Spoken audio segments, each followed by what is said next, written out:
ristorante di Asolo, addio a Sammy Basso. Aveva 28 anni, era il più longevo malato di progeria, una malattia rarissima che aveva affrontato sempre col sorriso nonostante le difficoltà. Enorme cordoglio da tutta Italia per la scomparsa di Sammy. La famiglia ci ha insegnato che sebbene gli ostacoli della vita a volte possano sembrare insormontabili, vale la pena viverla con pienezza. La Pontida delle Pontide, abbiamo portato a casa l'autonomia, così il governatore Zaia dal palco sul Pratone, la Lega serra i ranghi attorno al capitano sotto processo. Un gesto banale dopo aver alzato troppo il gomito, il quarantenne di giovani erano seduti allo stesso tavolo quando è scattata l'aggressione, al momento nessuna denuncia. Domenica da record in città con oltre 250.000 persone rilevate dalla polizia locale a Treviso, fiere di San Luca, tiramisù dei mercatini e festa delle famiglie prese d'assalto. Un pranzo fraterno nel chiostro ha chiuso le iniziative dedicate alla festa di San Francesco, scopo solidale raccogliere fondi per restaurare uno spazio del convento da dedicare all'accoglienza.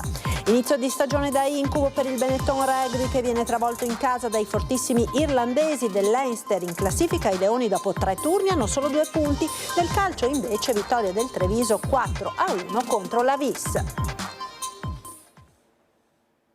Buonasera e ben ritrovati con l'edizione di Treviso dei nostri telegiornali. Questa mattina una terribile notizia ha lasciato sconvolto il Veneto. Un improvviso malore in un ristorante di Asolo ha stroncato Sammy Basso, aveva solo 28 anni.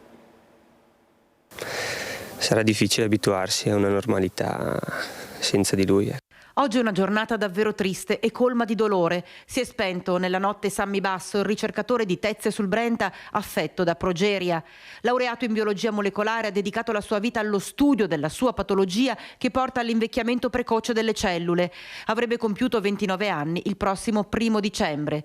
Il decesso è avvenuto mentre si trovava al ristorante con gli amici, oggi davanti alla casa di via 4 Novembre, dove viveva con mamma Laura Lucchin e papà Almerigo Basso. C'erano tutti i suoi amici, proprio loro che anche in questa occasione erano con lui e per primi lo hanno soccorso appena si è sentito male in attesa dell'ambulanza.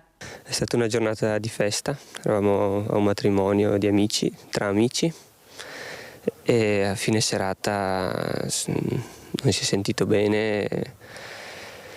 Abbiamo fatto tutto quello che potevamo fare, perché tra l'altro lui stesso ci ha formati per il primo soccorso. Ecco, è stata una sua volontà. Negli anni passati abbiamo seguito diversi corsi, abbiamo fatto tutto quello che c'era possibile fare, i soccorsi sono arrivati, purtroppo è stata rapidamente, ecco, se n'è andato. Sammy, grazie anche alla sua ricerca, grazie anche alle tantissime sperimentazioni fatte negli Stati Uniti, Sammy era il più longevo al mondo, affetto da progeria.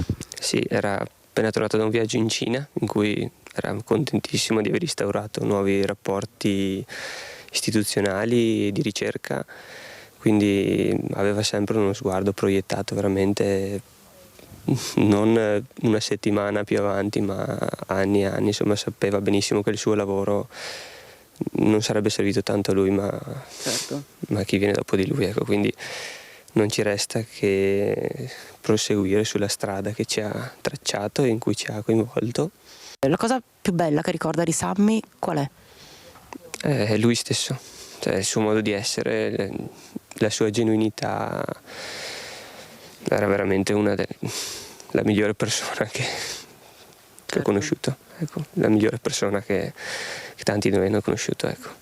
Tra l'altro lui diceva non bisogna essere perfetti per fare, bisogna fare, punto. Sì, e più si è, come vedete, più si fa. In tanti si fa tutto, diceva. Scioccato il personale di Villa Razzolini Loredan, il ristorante di Asolo dove Sammy si è spento. Il gestore Sergio Dussin lo conosceva molto bene e ci racconta il senso di impotenza provato quando Sammy si è spento. È visibilmente scosso e commosso dalla perdita di questo giovane scienziato pieno di calore e di voglia di vivere. Ha fatto il pranzo normale, poi è sceso con gli amici così e a un certo punto si è sentito poco bene verso le 11 e ha cercato di camminare nel parco, però gli mancava un po' il respiro e hanno cercato di rianimarlo con dei massaggi. Però diciamo che Sammy era un grande, era una persona che ci dava tanto da imparare, tanto positivo, nonostante la sua malattia era sempre una persona che trovava soluzioni a tutti i problemi. E dopo ricordo sempre la cena sul ponte che abbiamo fatto con i fondi devoluti per lui, che ci ha ringraziato e mi ha lasciato anche il bigliettino: Sergio, ricordati che la vita è bella, Sammy, ce l'ho ancora nel portafoglio. Poi il 18° compleanno ho voluto festeggiarlo in villa ad Asolo sempre, e fatalità ieri ha terminato il suo percorso sulla terra in villa Razzoni Loredan. Ci ha insegnato molto e ci insegna ancora di più adesso che è venuto a mancare cosa vuol dire rispetto, cosa vuol dire camminare assieme, cosa vuol dire essere positivi e non giudicare, perché una persona come lui, che ha vissuto i 28 anni e che ha girato il mondo, che si è laureato con tutti i suoi problemi che aveva, ci ha insegnato veramente che bisogna essere umili, camminare coi piedi per terra e condividere il percorso con tutti gli altri nell'affatto positivo. Perché, scriveva Sammy, io sono grato alla progeria, non la vivo come una condanna né tantomeno come una punizione divina. Non cambierei una virgola della mia vita, e so anche perché ho avuto la forza di prenderla per quello che è e renderla unica. Ciao, Sammy. Ed è enorme il cordoglio da tutta Italia per la scomparsa di Sammy Basso. Tantissimi messaggi che per tutta la giornata sono arrivati da ogni parte d'Italia per esprimere il dolore della perdita del giovane biologo Sammy Basso, dal presidente della regione Luca Zaia, che ben conosceva il ricercatore Tedaroto affetto da progeria, al presidente della Camera Lorenzo Fontana, che nel 2022 lo aveva premiato per il suo lavoro in campo scientifico. Lui, il più longevo al mondo affetto dalla patologia rara. Al ministro Valditara, che ha espresso l'intenzione di dedicare a Sammy una scuola per il suo impegno nello studio, un esempio per tanti giovani. Il ministro della Salute Schillaci per aver trasformato la sua battaglia in una missione di speranza e progresso, e ancora la ministra Locatelli, che ha sottolineato il grande coraggio di questo giovane, fino ad arrivare all'amico Lorenzo Cherubini Giovanotti, che scrive: ciao piccolo grande Sammy, con te era sempre festa. Un minuto di raccoglimento è stato osservato prima dell'inizio del derby di calcio Padova-Vicenza. Negli spalti occupati sia dai vicentini che dai padovani sono stati esposti alcuni striscioni. In uno di questi si leggeva: esempio di vita, ciao Sammy. Sono solo alcune delle attestazioni di grande affetto da parte di chi ha conosciuto questo giovane premio Città di Bassano nel 2015, nominato nel 2019 dal presidente Mattarella cavaliere dell'Ordine al Merito. La sua un'enorme perdita nel campo della scienza, della ricerca, ma soprattutto per quanto riguarda la sfera umana, e l'intera comunità di Tezze si è stretta questa mattina attorno a mamma Laura e papà Amerigo. Una notizia che non avremmo mai voluto ricevere, ma purtroppo l'abbiamo ricevuta nella tarda serata di ieri, questa notte. Insomma, quando ho acceso il telefono ho visto questa notizia che mi ha rattristato moltissimo.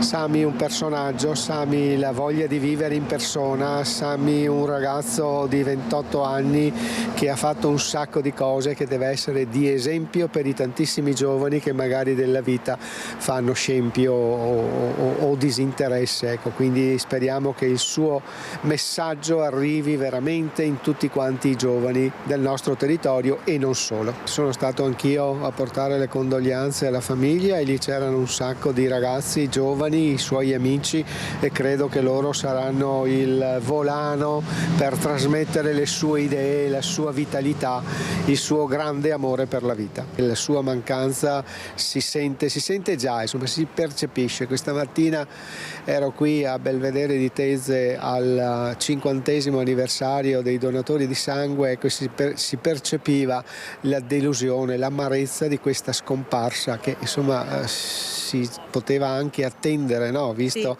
l'età, ma questo momento si pensava fosse ancora molto lontano, invece è andata così. Lui ha dato una svolta epocale a livello proprio della ricerca per contrastare, per curare la progeria, che l'ha ha portato a farsi conoscere in tutto il mondo. Certo, una forza della natura, ma su tutto con la sua associazione, con la malattia, con gli studi, con la scrittura dei suoi libri, con le tantissime serate informative che faceva, insomma un personaggio che è entrato nel cuore di tutti noi. Con ogni probabilità verrà dichiarato il lutto cittadino nel giorno del funerale di Sammy Basso, che almeno da una prima ipotesi potrebbe essere celebrato venerdì prossimo 11 ottobre agli impianti sportivi di Tezze capoluogo. Con la cronaca torniamo a parlare dell'aggressione di ieri sera in centro a Treviso, a Sant'Agostino, una lite per futili motivi. Il titolare del bar degli artisti, dove è iniziata la discussione, sia il quarantenne che i ragazzi si conoscevano ed erano seduti assieme. Per il momento sul fatto non c'è stata alcuna denuncia. Un episodio che è avvenuto nel cuore di Treviso, a Sant'Agostino, durante il pomeriggio di sabato, quando la città è invasa da cittadini e turisti. Tutto è accaduto all'improvviso. Un ragazzo, forse minorenne, ha iniziato un'accesa litigata con un uomo. Dalle parole ai fatti, il giovane ha dato una spinta violenta al quarantenne, che dalle testimonianze sarebbe stato in preda ai fumi dell'alcol. I motivi, a quanto pare, futili, ma la scena a cui hanno assistito passanti e commercianti non è stata delle migliori. Il quarantenne è caduto a terra sbattendo la testa. Sono finiti sull'asfalto anche alcuni bicchieri. A raccontare che cosa è avvenuto poco prima del litigio il proprietario del bar Walter Vesco, dove il gruppo era seduto ad un tavolo. Era sabato pomeriggio e in mezz'ora di video che ho visto dalle telecamere i ragazzi e questo quarantenne erano seduti insieme, che ridevano, scherzavano, e a un certo momento si è degenerato il tutto da parte di un ragazzo, non di una baby gang, ma di un ragazzo nei confronti di questo quarantenne. Non si capisce il motivo, in verità, e in questa mezz'ora il quarantenne e i ragazzi non hanno ordinato da bere, quindi erano seduti al tavolo tranquillamente e quindi non si capisce perché si è degenerato in tutto questo. L'uomo è stato portato in ospedale per essere medicato e secondo gli investigatori non si sarebbe fatto refertare e soprattutto non avrebbe, almeno fino ad ora, presentato una denuncia. Il giovane, dopo la caduta del quarantenne, si è invece allontanato. Sono scene che non si vorrebbero vedere, spiega il titolare del bar, ma non possiamo controllare tutto. Questa zona, poi, tiene a precisare, non è degradata. Nel locale termina, entrano avvocati, amministratori, residenti e commercianti. La polizia, intervenuta sul posto, ha raccolto alcune testimonianze ed ora bisognerà attendere la decisione dell'uomo se presenterà o meno la querela. Intanto la scena è stata non solo ripresa da molte telecamere di videosorveglianza, ma è stata purtroppo vista da tanti cittadini che a quell'ora affollano la città. Le risse e le aggressioni in centro sono una problematica di forte attualità, spiega Dania Sartorato, presidente di Confcommercio Treviso. Abbiamo un rapporto costante con le istituzioni, a cominciare dalle forze dell'ordine, ma a tutti i livelli, proprio per essere utili con i nostri negozi, con le nostre attività di prossimità del centro e di tutta la provincia, per essere proprio utili come una vera e propria telecamera sulla città che possa vedere chi si muove, come si muovono, e per fornire dei dati utili in ambito alle ricerche e soprattutto in ambito alla prevenzione. La politica ora con il raduno della Lega a Pontida, oltre 6.000 i militanti dal Veneto sul Pratone. Oltre 6.000 veneti sul Pratone di Pontida, nella kermesse che chiama tutti i militanti a serrare le fila attorno al capitano a processo per il caso Open Arms. Quest'anno non c'è spazio per polemiche, gli eventuali mal di pancia non devono trovare sponda. Applausi ed un piccolo fuori programma quando la corposa delegazione veneta sale sul palco e l'enorme vessillo di San Marco non si srotola. Poi lo sistemano e parte l'intervento del presidente Zaia, che cavalca l'approvazione della legge sull'autonomia. Per noi quest'anno è una Pontida unica, io l'ho definita la Pontida delle Pontida, ed è anche l'occasione per ricordare che quest'anno noi vogliamo dire che finalmente con l'autonomia ce l'abbiamo fatta, e questo è un merito della Lega. E voglio ricordare a quelli che dicono che noi siamo semplicemente degli egoisti, che stiamo portando avanti la secessione dei ricchi, che vogliamo mettere a pane d'acqua qualcuno, voglio ricordare invece che la Lega porta come contributo una grande riforma per l'intero Paese. Noi non siamo quelli che tifano per l'equa divisione del malessere, siamo quelli che vogliono l'equa divisione del benessere. Qualche fischio quando Zaia esprime fiducia nella magistratura sul caso Open Arms. Io ho fiducia nella magistratura. Dobbiamo avere fiducia nella magistratura. Allora, se da un lato, ascoltate bene, se da un lato la magistratura inquirente esprime le sue considerazioni come accusa, dall'altro c'è un giudice che deve giudicare e quel giudice ha le carte per dire che non si ha da procedere. Applausi e selfie per l'eurodeputato Roberto Vannacci, che risponde dal palco a tutti coloro, parecchi, anche tra i veneti, che continuano a dire che con la Lega non c'entra nulla. Io oggi sono qua, chi l'avrebbe detto 2 mesi fa, 3 mesi fa? Non le sentite questi signori? Tanto Vannacci se ne va, Vannacci prende il taxi, Vannacci usa la Lega come se fosse un pulmino. No signori, sono qua, io ancora ci credo nella parola data e nell'onore. E poi il tema caldo della cittadinanza che, sostiene l'ex generale, è quella guadagnata dai nostri nonni sul Carso. Per la prima volta si alternano sul palco di Pontida i leader e le delegazioni delle formazioni che si definiscono dei patrioti d'Europa e non solo, capitanati dall'ungherese Orbán, mentre sul pratone spunta pure una bandiera russa. Chiude la kermesse il segretario Salvini, che rimarca la vittoria sull'autonomia e poi interviene su tutti i temi caldi di questi giorni, a partire dalla legge di bilancio. Noi guardiamo soprattutto agli italiani che hanno bisogno. Il nostro obiettivo in questa e nelle prossime leggi di bilancio è aumentare gli stipendi ai lavoratori e alle lavoratrici dipendenti e abbassare le tasse alle partite IVA. Se qualcuno deve pagare qualcosa in più, paghino i banchieri e non gli operai. E poi ancora sulla cittadinanza agli stranieri. La ricetta per i prossimi anni non è concedere più cittadinanze o regalarle più velocemente. L'idea della Lega è di ringraziare ragazze e ragazzi che sono arrivati da lontano e sono qua perfettamente integrate, ma la priorità per la Lega e per l'Italia dovrà essere semmai quella di poter revocare la cittadinanza agli stranieri che delinquono in casa vostra. Infine il caso giudiziario che lo vede a processo a Palermo per sequestro di persona, con il rischio di una condanna a 6 anni di carcere. Anche nella sciagurata ipotesi che alla fine la giustizia italiana dovesse decidere questo, io varcherei le porte di quel carcere a testa alta. Processano una persona che ha fatto il suo dovere, non possono processare un intero popolo. Ci fermiamo ora per qualche istante di pubblicità lì nella regia, ci rivediamo tra poco.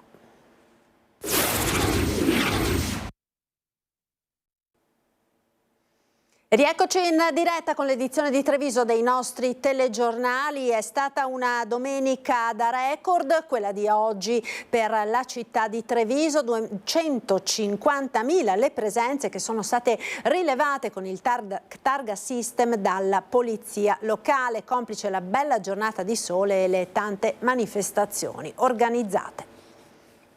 Dalle 8 alle 18 sono state ben 250.000 le presenze a Treviso. Il sole di queste ore ha contribuito a rendere questo fine settimana unico. Tra iniziative solidali, il mercatino d'autunno a Borgo Cavour e una festa sulle mura della città. E la gente non si è fatta attendere. Già dal primo mattino Treviso è stata letteralmente presa d'assalto. Difficile trovare un parcheggio libero. Molti negozi sono rimasti aperti, ma c'è chi è arrivato a buon'ora attirato dal richiamo del dolce più famoso di Treviso, il tiramisù. Fra le vie e le piazze, gli amanti di questo dolce hanno potuto degustare i vari tipi di tiramisù, cuochi pronti ad offrirne una fetta. Le piazze sono tutte gremite, come si vede. La partecipazione al tiramisù, al challenge, è stata veramente un successo. Abbiamo riempito tutte le piazze, quindi non avevamo più posti disponibili per i concorrenti. Tantissime anche le persone che sono venute qua quest'oggi proprio per assaggiarlo. Esatto, abbiamo 10.000 porzioni di tiramisù che stiamo distribuendo nelle piazze. Poco distante, a Borgo Cavour, molti i visitatori che hanno fatto tappa al mercatino d'autunno, Fiori, oggetti d'artigianato, vestiti e borse, bancarelle per ogni gusto e sulle mura la festa delle famiglie con tante associazioni presenti. 23 le associazioni presenti più altre istituzioni, ci sono gli asili nido comunali, i nostri servizi come lo spazio famiglia e le ostetriche dell'azienda sanitaria, quindi tutta l'alleanza e tutta la rete che a Treviso si stringe intorno ai neogenitori, ai genitori e ai genitori dei ragazzini, anche adolescenti. Oggi portiamo sulle mura il meglio delle nostre attività, ci sono i gruppi scout, ci sono associazioni che si occupano dello 03, quindi parliamo dall'allattamento ai laboratori di pittura, di musica, ogni associazione parla delle sue attività. E le famiglie hanno risposto, sulle mura genitori e bambini insieme fra giochi e sorrisi, una festa importante che arriva in un momento storico nel quale le famiglie si trovano sempre più in difficoltà. Le famiglie sono sempre più sole perché spesso i genitori sono lontani dai nonni oppure non hanno proprio una rete familiare o i nonni sono ancora al lavoro, quindi magari sarebbero disponibili ma ancora non pensionati. Ecco, in questo la comunità diventa fondamentale per sostenere le famiglie. A chiudere è stata la prima domenica delle fiere di San Luca e come da tradizione il pomeriggio preso d'assalto da famiglie con bimbi e la sera da giovani e meno giovani, fra giostre, musica, luci e le immancabili frittelle.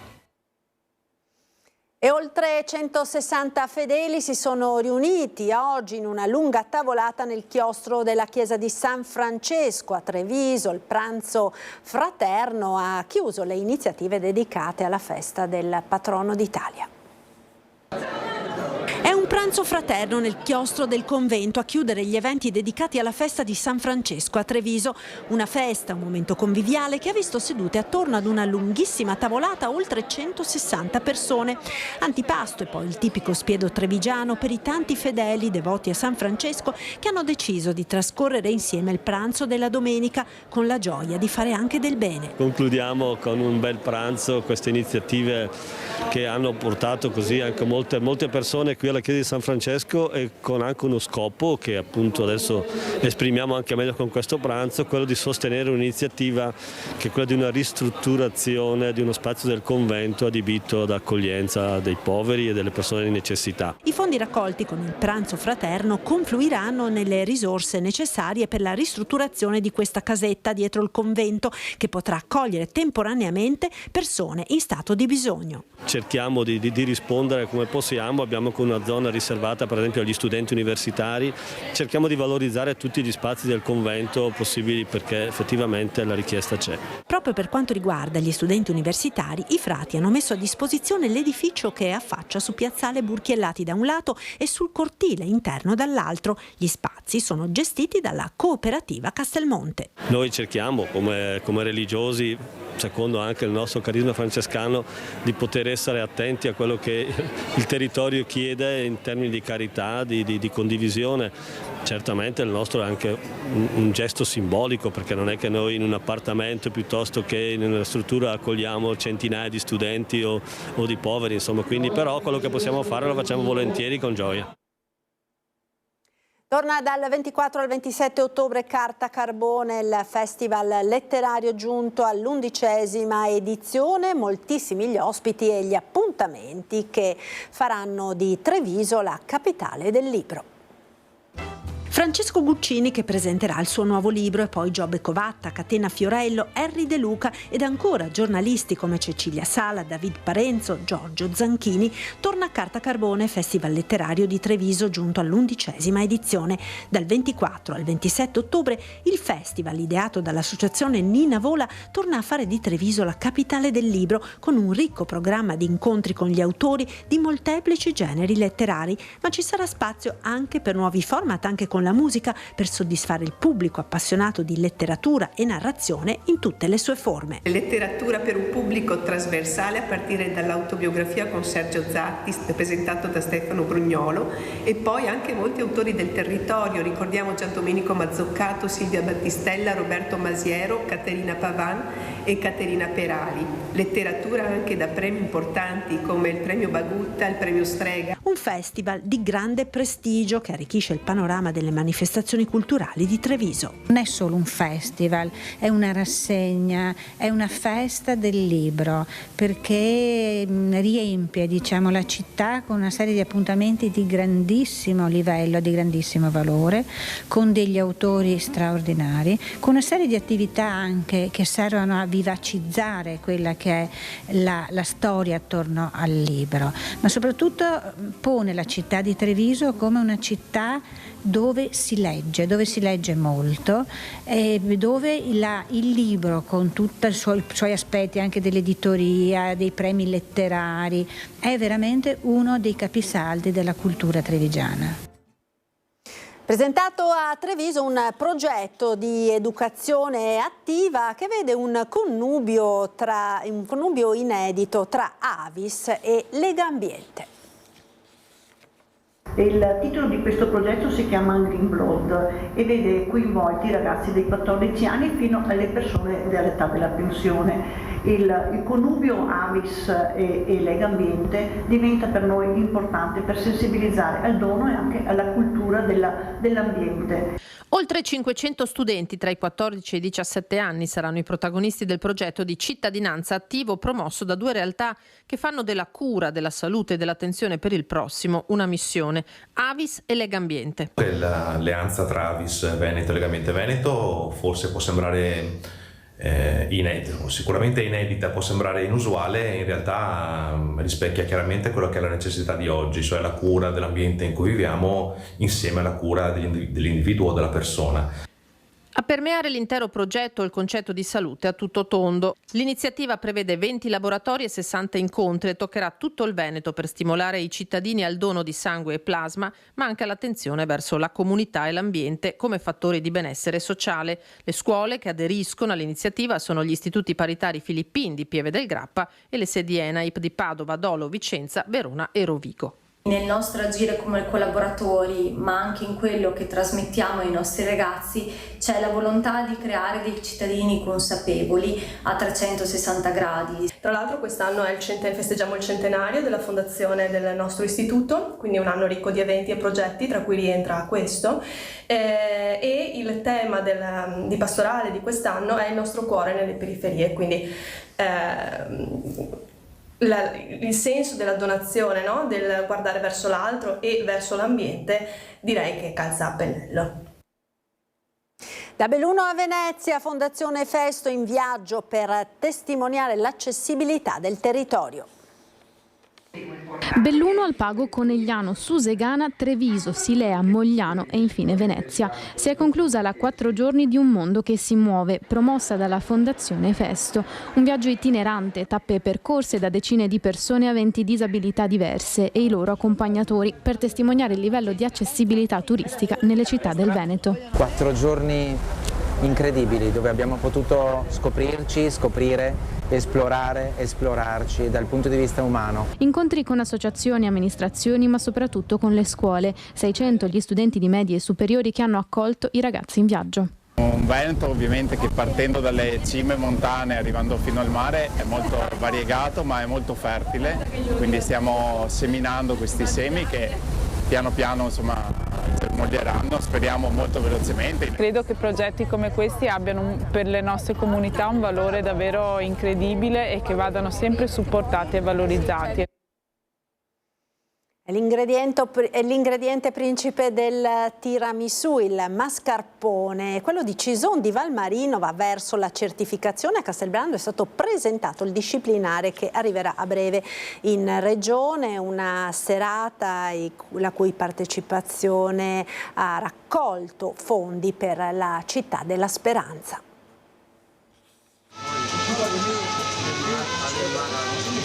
Lo spiedo, gli immancabili radici e fasioi e dulcis in fundo il mascarpone, pietanze povere di un tempo che albergavano sulle nostre tavole, oggi divenute, grazie al lavoro delle confraternite, simbolo di tradizione e identità. A Castelbrando, Cison di Valmarino, la confraternita del mascarpone 1933 ha riunito le confraternite sorelle per una raccolta fondi destinata alla città della Speranza. A volte si dice che con la malattia ci si sente soli, sicuramente a Città della Speranza i genitori sentono di avere sapere chi sta lottando con loro e anche di persone che sostengono ogni giorno la ricerca per ottenere e sperare in quel 100% per cui stiamo lavorando. Raccolta fondi grazie alla cena organizzata a Castelbrando, in cui agli invitati è stato sottoposto il disciplinare che sarà inviato alla Regione del Veneto e da qui a Roma per certificare l'origine del mascarpone valmarino, datata 1933, presso la latteria Soligo, dalla registrazione presentata dallo stesso Remo Dolce, allora direttore, al Ministero delle Corporazioni della Capitale. Questo è uno degli obiettivi che ci siamo prefissati, cioè porre delle regole per fare in modo che queste vengano seguiti e che le regole sono importantissime per essere riconosciuti in tutto il mondo. E noi lo stiamo facendo. Presente alla serata anche Giuseppe Salvador, campione del mondo del tiramisù nel 2022. Il suo tiramisù oggi è legato all'associazione da lui fondata, La Speranza di Marco. Il ricavato degli eventi è destinato all'acquisto di defibrillatori. Faccio delle masterclass anche in RSA, in ospedali.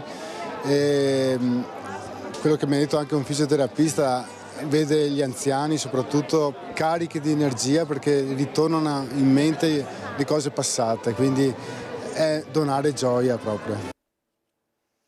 Lo sport ora, calcio, netta vittoria oggi pomeriggio del Treviso che batte 4-1 i trentini di Lavis nella settima giornata del girone d'andata della Serie D, una vittoria schiacciante dei biancocelesti in cerca di riscatto dopo la sconfitta ad Adria e nei primi 10 minuti di gioco segnano 3 gol e dominano incontrastati tutto il primo tempo. Nel secondo tempo al 75esimo gli ospiti accorciano le distanze sul 3-1, ma 5 minuti dopo i trevigiani segnano nuovamente il quarto gol che chiude la partita. Ed il rugby invece con l'inizio di stagione da incubo per il Benetton che viene travolto in casa dai fortissimi irlandesi del Leinster per 35-5. In classifica i Leoni dopo 3 turni hanno solo 2 punti. Con un parziale di 28-0 e 4 mete segnate nel primo tempo, gli irlandesi del Leinster chiudono la pratica Benetton e i Leoni, dopo 3 partite di URC, lo United Rugby Championship, si trovano così ancora senza vittorie con soli 2 punti in classifica.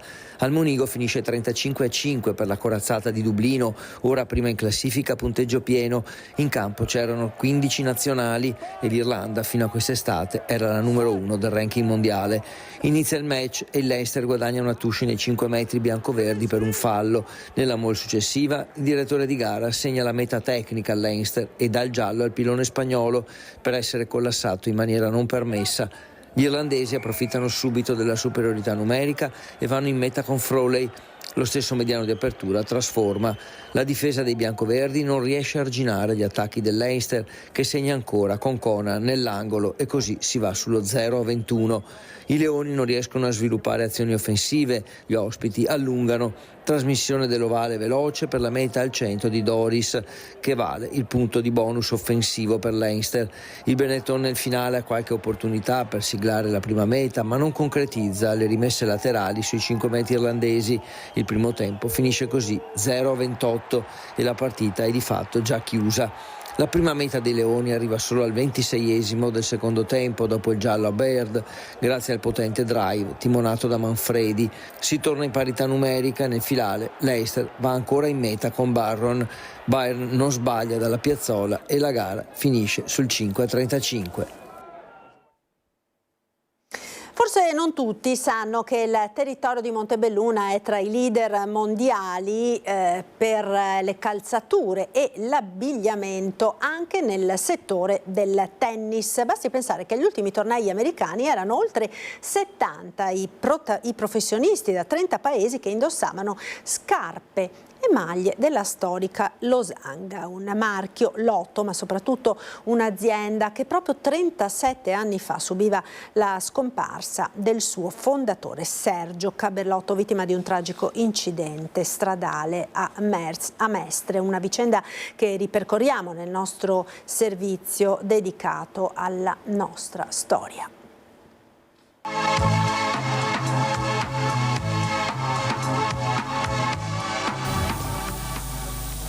Sergio Caberlotto, che rivediamo in queste immagini presente ad un convegno svoltosi ieri, non poteva certo immaginare che per una delle tante tragiche coincidenze del destino avrebbe concluso la propria esistenza di lì a poche ore. Con lui scompare non solo un noto industriale trevigiano, ma una delle tipiche figure di quel giovane mondo imprenditoriale che ha saputo dare un'impronta particolare, una precisa fisionomia all'economia della Marca. Era nato a Montebelluna 42 anni fa da una famiglia che già da un paio di generazioni lavorava nel settore calzaturiero. Il nonno Tino aveva infatti iniziato a produrre calzature a Montebelluna sin dagli inizi del Novecento in una sorta di azienda a conduzione familiare. Fu poi il padre, Primo Giuseppe, a continuare l'attività nel ramo, lavorando per una quarantina d'anni come artigiano calzolaio fino al 58, anno in cui entrarono a far parte della conduzione dell'azienda i figli Sergio e Giovanni. Sorse così la Caber, che in poco tempo si imponeva come azienda leader nella produzione di scarpe da montagna e scarponi da sci, occupando fino a 400 dipendenti. Ceduta nel 65 l'azienda ad un gruppo americano, i fratelli Caberlotto, Giovanni, Sergio e Alberto, costituirono la Lotto, la cui produzione venne orientata verso le calzature sportive in generale. In pochi anni la Lotto è andata affermandosi sui mercati nazionali ed esteri, divenendo trainante per l'economia della Marca ed attualmente dà lavoro a 250 dipendenti. Sergio Caberlotto, che rivediamo sempre in immagini di repertorio, legava ai suoi impegni di capitano d'industria quelli di rappresentante del mondo imprenditoriale.